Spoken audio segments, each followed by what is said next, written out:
स्वागत है आपके अपने चैनल स्टडी 3.6 में। तो आज के इस वीडियो में हम चैप्टर 5 समांतर श्रेणियाँ इसको पूरे डिटेल में पढ़ेंगे और इसका प्रश्नावली 5.1 उसको भी हल करेंगे और इसके बारे में पूरा डिटेल से समझेंगे कि समांतर श्रेणियाँ हैं क्या, समांतर श्रेणी कैसे पहचानते हैं, इन सब चीज़ों को सीखेंगे। तो चलिए अब वीडियो स्टार्ट करते हैं। देखिए क्या है समांतर श्रेणी।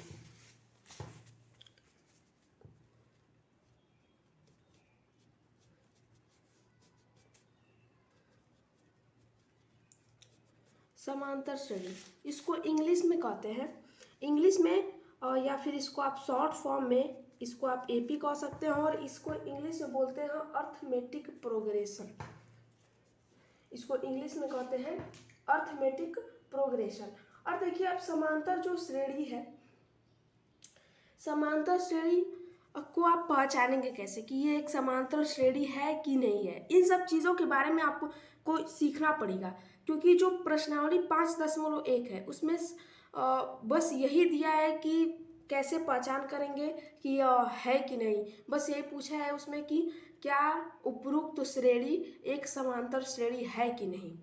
बस मतलब हाँ या ना में आंसर देना है और थोड़ा बहुत उसको हल करना है। तो देखिए समांतर श्रेणी, मैं आपके सामने एक श्रेणी लिखता हूँ, जैसे एक एग्जाम्पल के रूप में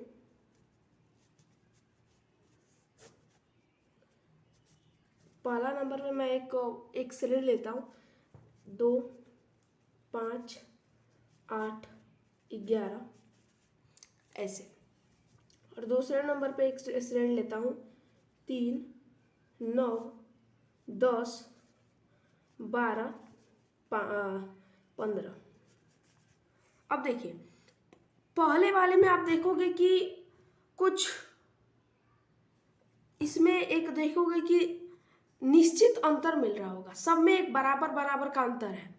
और वही सेकंड वाले में, फर्स्ट वाले में देखोगे इन दोनों के बीच का अंतर सेम मिल रहा है, इन दोनों के बीच का अंतर सेम मिल रहा है और इसके बीच का भी अंतर सेम मिल रहा है। यानी जो इसके बीच का जो अंतर आपको मिल रहा है 3, इसके बीच का भी अंतर 3 और इसके बीच का भी अंतर 3। लेकिन अभी सेकंड वाले में देखते हैं इसके बीच का अंतर कितना है 6 का, इसके बीच का अंतर कितना है 1 का। तो यहीं से देखिए जिस भी श्रेणी में सार्वंतर पदों के बीच का अंतर अगर समान होता है तो वह समांतर श्रेणी होती है। अब आप कहोगे कि सर ये सार्वंतर निकालते कैसे। सार्वंतर निकालने का सबसे आसान तरीका है, मतलब सार्वंतर निकालने का यही तरीका ही है कि द्वितीय पद में से प्रथम पद को घटा दें। ये दूसरा पद है, ये पहला पद है, दूसरे में से पहले को घटाएंगे, जो प्राप्त होगा वही हो जाएगा सार्वंतर। फिर इस वाले में से, अब इस वाले में जैसे देखिए अगर आपको D1 निकालना है तो आपको A2 माइनस का A1। अब कहेंगे सर A2 क्या है और A1 क्या है। A2 उस श्रेणी का पहला पद A1 है, दूसरा पद A2 है, तीसरा A3, चौथा A4 और ऐसे ही आगे जो आएगा A5, A6 ऐसे डैश डैश चलते चले जाएंगे। तो अगर D1 निकालते हैं कि देखते हैं D1 क्या आ रहा है, तो 5 में से क्या घटाते हैं 2 को, तो अंतर मिला 3 का। अब यहीं पर D2 पता करते हैं कि आखिर D2 कितना है। D2 क्या होगा, A3 माइनस का A2 होगा। A3 कितना दिया हुआ है 8 और A2 कितना दिया है 5, इसको घटाएंगे तो मिलेगा अंतर 3 का। देख सकते हैं आपको D1 और D2 दोनों समान है। D1 मतलब सार्वंतर, दोनों के बीच का पद का जो भी सार्वंतर है वो समान है, इसलिए यह एक समांतर श्रेणी है। ये पहला वाला एक समांतर श्रेणी है और ये दूसरा वाला समांतर श्रेणी नहीं है। अब आपको समझ में आ चुका होगा कि आखिर समांतर श्रेणी क्या होती है, समांतर श्रेणी का पहचान कैसे होता है। अभी जब हम प्रश्नावली को हल करेंगे तो उसके जब प्रश्न करेंगे तो आपको ये समांतर श्रेणी और अच्छे से समझ में आ जाएगी। तो अब देखते हैं इसके 2 के 4 क्वेश्चन करते हैं। देखिए इसका सबसे पहला क्वेश्चन यहाँ पर ध्यान दीजिए। प्रत्येक, देखिए इसको पहले पढ़ते हैं। प्रश्नावली 5.1 का पहला प्रश्न क्या है, निम्नलिखित स्थितियों में से किन स्थितियों में संबद्ध संख्याओं की सूची एपी है और क्यों।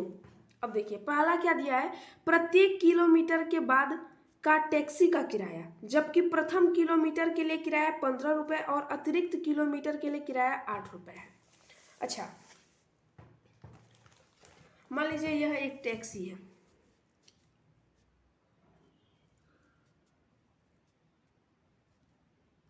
ये एक ऐसे यह एक टैक्सी है। आप टैक्सी में आप बैठे, 1 किलोमीटर चले, आप 15 रुपये उसको दे दिए। 1 किलोमीटर चले और आप ए पॉइंट पे पहुंचे। अब यहाँ से आप सोचते हैं कि मैं थोड़ा सा और आगे चलूँ, इतना और चलूँ, बी पॉइंट तक चला जाऊँ, तो आपको और 8 रुपये देने पड़ेंगे, यानी कि अब आपको उसको देने पड़ेंगे 23 रुपये। ये हुआ अगला 8 रुपये। अब ऐसे ही जैसे जैसे आप आगे बढ़ते जाएंगे 8 रुपये उसको एक्स्ट्रा देते जाएंगे। यहाँ पे आपने 15 दिया, 8 रुपये और एक्स्ट्रा देंगे उसको 23, और एक्स्ट्रा 8 रुपये देंगे तो फिर उसके बाद 31, ऐसे बढ़ते चला जाएगा। तो यह एक श्रेणी, ये जो एक श्रेणी मिल रही है, प्रथम किलोमीटर की 15, दूसरे किलोमीटर के लिए कितना हो जाएगा 23, तीसरे किलोमीटर के लिए कितना हो जाएगा 31, चौथे किलोमीटर के लिए कितना हो जाएगा 39। यह एक ऐसे पद प्राप्त हो जाता चला जाएगा। और यहाँ से आप पहले D1 निकालते हैं, क्योंकि जब तक समांतर सब में बराबर नहीं है तब तक वो एक समांतर श्रेणी नहीं है। तो अगर D1 निकालते हैं तो A2 माइनस का A1 करेंगे। अब कहेंगे A2 क्या है, तो A2 दूसरा पद, A1 ये वाला पद, तो तुरंत घटाएंगे 23 में से 15 को, मिलेगा 8। अब देखिए D2 निकालते हैं, A3 माइनस का A2, A3 कितना दिया हुआ है 31 में से 23 घटा देंगे तो मिलेगा 8। यानी आप यहाँ से देख सकते हैं D1 और D2 यानी समांतर जो है समान मिल रहा है। वैसे 3 पद के बीच देख सकते हैं आप, इसके बीच देख लीजिए, इसके बीच, अगर दो पदों के बीच अगर समांतर आपको समान मिलता है, मतलब उस श्रेणी में सभी जगह पदों के बीच का जो अंतर है वो समान मिलता जाएगा। इसलिए आप यहाँ से कह सकते हैं चूंकि D1 बराबर D2 है, इसलिए उपरोक्त कथन से प्राप्त श्रेणी, इसलिए लिखेंगे उपरोक्त कथन से प्राप्त श्रेणी क्या है, समांतर श्रेणी है। ये पहले का पहला प्रश्न था और ये भी बहुत ही इजी तरीके से बन गया। अब देखिए आगे के भी प्रश्न है, बहुत ही इजी प्रश्न है, उनको भी आप समझते हैं और आगे बढ़ते हैं। देखिए, किसी बेलन में उपस्थित हवा की मात्रा जबकि वायु निकालने वाला पंप प्रत्येक बार बेलन की शेष हवा का 1/4 भाग बाहर निकाल देता है। अब मैं ही कर देता हूँ इस क्वेश्चन को। दूसरा प्रश्न देखिए, यह एक आपका मान लीजिए यह है आपका एक बेलन है, ऐसे आपका एक बेलन है और यहाँ पर आपका ऐसे एक पंप लगा है।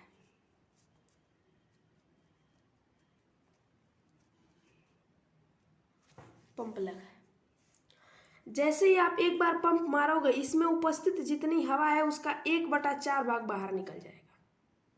तो लिखेंगे सबसे पहले, माना बेलन में उपस्थित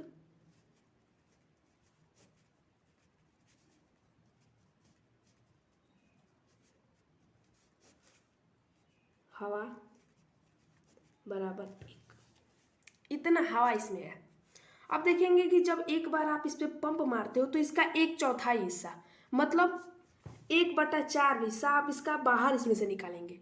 इसका 1/4 हिस्सा मतलब 1/4 भाग इसमें से क्या करेंगे, आप बाहर निकालेंगे। यानी यहाँ से आपको A1 जो मिला है वो क्या है, 1 मिला है, क्योंकि आपने पहले तो माना है 1। अब इसका 1/4 भाग करेंगे तो कितना हो जाएगा, 1/4 होगा। इतना हवा जो है बाहर निकलेगी। अब यहाँ से A2 क्या हो जाएगा, इसमें से इसको घटा देते हैं, 1 - 1/4 करेंगे तो ये हो जाएगा 3/4। A2 का मान मिल गया 3/4। अब आप निकालेंगे, देखेंगे कि अब इसका भी 1/4 हिस्सा निकाल करते हैं, तो इसका 1/4 करेंगे तो 3/16 हो जाएगा। अब देखिए, अब A3 पद कितना आएगा आपका, यहाँ से आपका मिलेगा 3/4 माइनस का 3/16। ये जैसे ही करेंगे आपको A3 वाला पद मिल जाएगा। तो A3 वाला पद 16 और 12, 9/16 A3 मिल गया। A2 आपको मिल गया है 1, A1 मिल गया है 1, A2 3/4, A3 9/16। अब देखिए आप पता करेंगे कि ये समांतर श्रेणी है कि नहीं। समांतर श्रेणी कब होगा, जब हम A1 में से D1 निकालते हैं, यानी A2 माइनस का A1 करेंगे। A2 कितना दिया है 1 माइनस A1 कितना दिया है 3/4, घटाएंगे तो मिलेगा 1/4। ये तो D1 का मान मिला। अब यहाँ से D2 निकालते हैं। D2 क्या है, A3 माइनस का A1। A3 कितना दिया है, 9/16 माइनस A1 कितना दिया है, सॉरी A2 कितना दिया है, D2 का मतलब A3 माइनस का A2 होता है। तो A3 9/16 और A2 कितना दिया है भाई, 3/4। घटाएंगे, लॉसा 16 हो गया। अब 16, 9 और यहाँ से 12 हो जाएगा 7/16। ठीक है, देखिए यहाँ से आप देख सकते हैं कि जो D1 है बराबर नहीं है D2 के, इसलिए उपरोक्त कथन से प्राप्त श्रेणी समांतर श्रेणी नहीं होगी। यानी दूसरा जो है, जो दूसरा ये कथन आपका कहा है, बेलन वाला जो भी कहा है ये कथन, ये आपका समांतर श्रेणी नहीं बनेगा। अब चलते हैं तीसरे प्रश्न पर। कह रहा है प्रत्येक मीटर की खुदाई के बाद एक कुआं खोदने में आई लागत, जबकि प्रथम मीटर खुदाई की लागत 150 है और बाद में प्रत्येक मीटर की खुदाई की लागत 50 रुपये बढ़ती जाती है। देखिए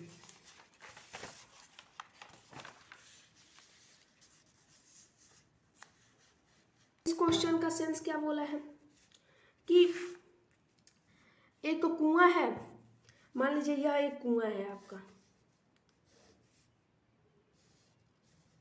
ऐसे एक कुआं है, ये 1 मीटर यहाँ से ऐसे मान लीजिए मीटर्स लगे हुए हैं और एक यहाँ तक है, इतना है, हमें इतना खोदना है। तो शुरू का जब यानी A1 जो है, यानी जब शुरू का जब खुदाई 1 मीटर खोदता है, यानी A1 जो खोदता है 150 रुपये देता है। अब A2 कितना होगा, अब 50 रुपये पर मीटर का बढ़ रहा है, यानी जब दूसरे मीटर पे जाएंगे यानी A2 बराबर आपको मिलेगा, इसमें 50 रुपये और बढ़ेगा यानी 200 हो जाएगा। उसी तरह का से A3 कितना होगा, 250 होगा। A4 कितना होगा आपका हो जाएगा 300। A5 कितना होगा 350। 50 रुपये बढ़ते जाएगा, प्रत्येक मीटर का बढ़ते जा रहा है।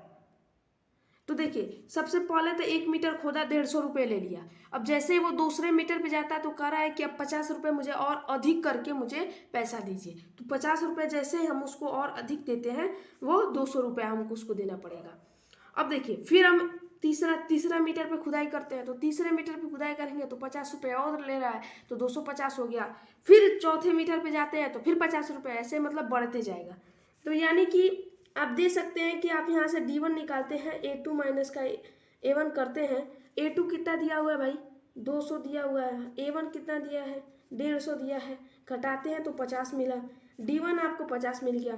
D2 देखते हैं, A3 माइनस का A2, A3 कितना दिया है भाई, 250 दिया है, माइनस का A2 200, घटाते हैं 50 रुपये। फिर से देखिए D1 जो है और D2 के बराबर है, देखेंगे D1 जो है D2 के बराबर है, इसलिए उपरोक्त कथन से प्राप्त श्रेणी समांतर श्रेणी होगी। ठीक है, ये प्रश्न भी एकदम आसान से बन गया।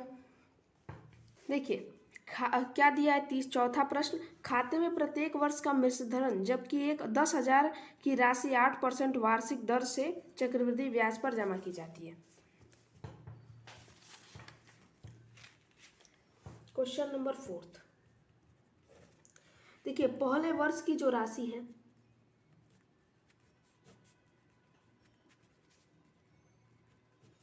पहले वर्ष की राशि कितनी दी है, 10,000 रुपये, और जो दर है 8%, ये आपका A1 है।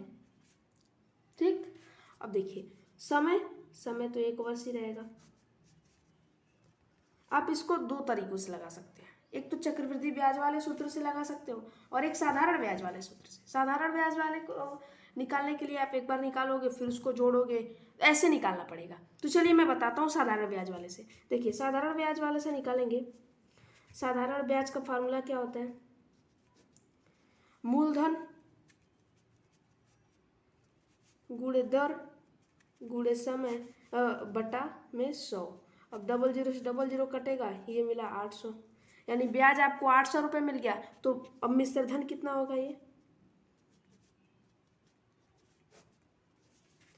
10,800, ये हो गया, ये आपका मिल गया A2।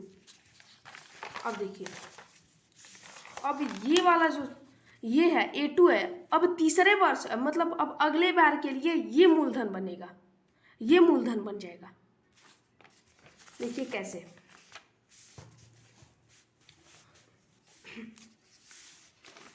ये आपका है मूलधन। तो मूलधन फिर से लिखेंगे, ब्याज बराबर, ब्याज मतलब साधारण ब्याज मैंने सीधा लिखा हुआ है, ब्याज मैंने लिख दिया, साधारण ब्याज ही इसका कहने का मतलब है। मूलधन कितना है 10,800, गुणा में दर कितना है 8, वर्ष कितना है 1, समय कितना लगता है 100, तो बटा में 100 हो गया। और 8 8 है 64 के 4 6 8 0 6 8 एकम 864। यहाँ से आपको क्या मिलेगा, मिश्रधन कितना मिल जाएगा, मिश्रधन बराबर कितना हो जाएगा 10,864। ये आपका हो गया A3। अब देखिए आपने 3 पद निकाल दिए, अब निकालते हैं D1। एक काम करते हैं, तीनों पद को लिख लेते हैं।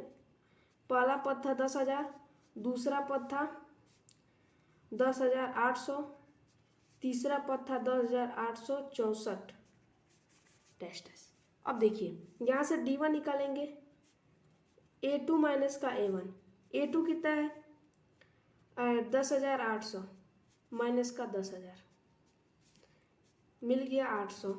अब यहाँ से निकालते हैं D2, A3 माइनस का A2, A3 कितना दिया है 10,864 माइनस का 10,800 घटाते हैं तो आपको यहाँ से मिलेगा 64। लेकिन आप यहाँ से देखो जो D1 है बराबर ही नहीं हो रहा है D2 के, इसलिए उपरोक्त कथन से प्राप्त जो श्रेणी है वो समांतर श्रेणी नहीं है। ये हो गया, और ये एकदम आसान तरीके से ये क्वेश्चन भी बन गया, और पहला प्रश्न पूरे अच्छे से हमने सॉल्व कर लिया। और अब तक आप वीडियो देख रहे हो और वीडियो को लाइक नहीं किया है तो प्लीज़ वीडियो को लाइक करके चैनल को सब्सक्राइब कर लेना, इतना काम कर लो। अब चलते हैं आगे। दी हुई एपी के प्रथम 4 पद लिखिए, जबकि प्रथम ए और सारवंतर डी निम्नलिखित है। देखिए प्रथम पद ए दिया है और डी भी दिया है, यहाँ से प्रथम पद और सारवंतर दिया है, तो आप एकदम आसानी से इसको निकाल सकते हैं। दूसरे का पहला कैसे दिया हुआ है, देखिए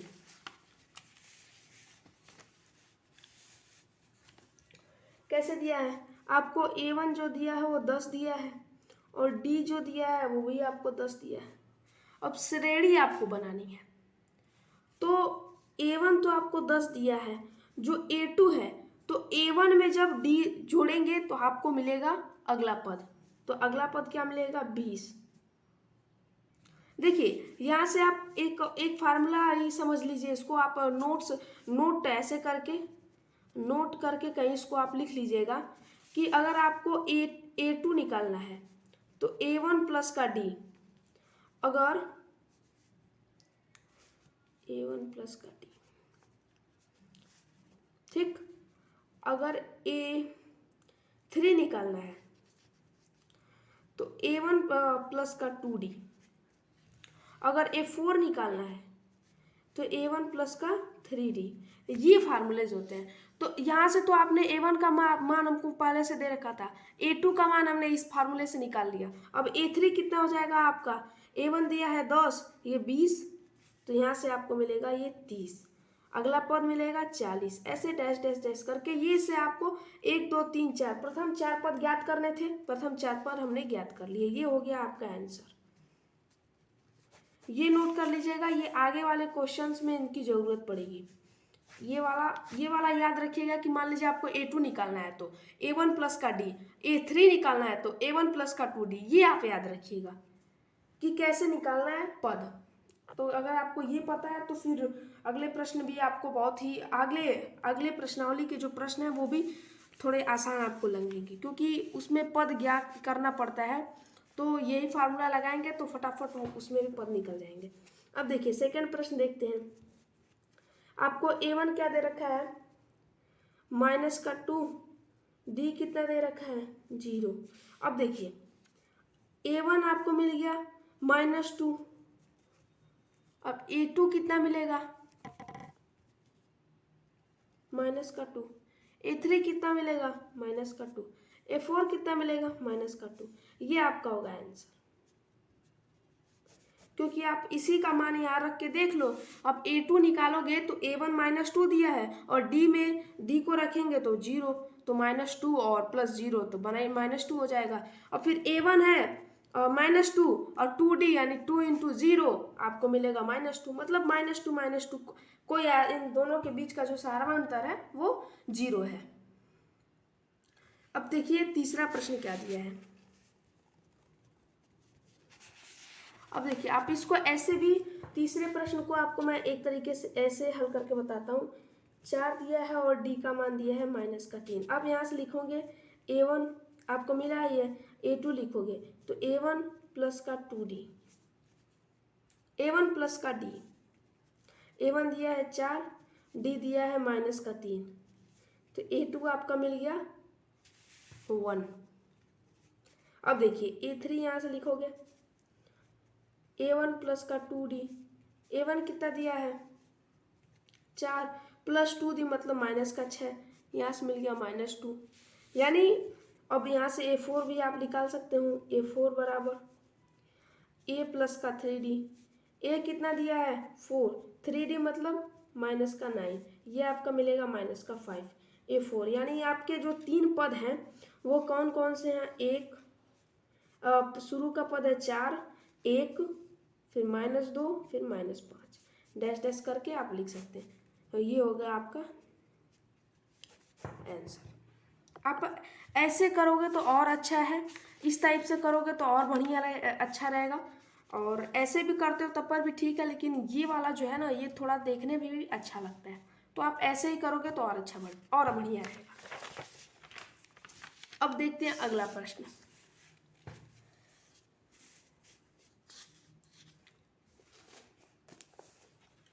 अब देखिए हमने तीसरा कर लिया, चौथा और पांचवा। देखिए चौथा कर दें क्या पांचवा? तो मेरे को लगता है कि आप चौथा मैं आपको करके दिखा देता हूँ, पांचवा आप खुद करिएगा।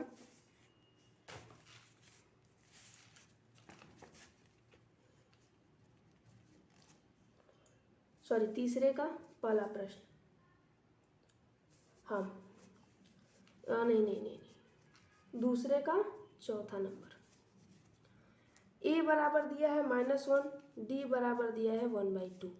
तो अब यहाँ से लिखेंगे A2 बराबर A प्लस का D। A कितना दिया है? -1 प्लस का 1/2, तो ये हो जाएगा -2 + 1, तो -1/2। सही है। अब देखिए A3 लिखेंगे A प्लस का 2D। A कितना दिया है? -1, 2D यानी +1, ये हो गया 0। अब लिखेंगे A4 A प्लस का 3D। A दिया है -1 प्लस का 3/2, ये आपको मिलेगा 1/2। तो यहाँ से आपको जो श्रेणी मिलेगी, जो आपको श्रेणी मिल रही है वो है -1 -1/2 0 1/2। ये है आपका आंसर, ये हो गया आपका आंसर। तीनों आपका आंसर बन गए। ठीक, आप इनमें से निकाल भी सकते हैं, इस वाले पद में से इस वाले पद को घटा के देख लीजिएगा, आपको आपका आंसर मिल जाएगा।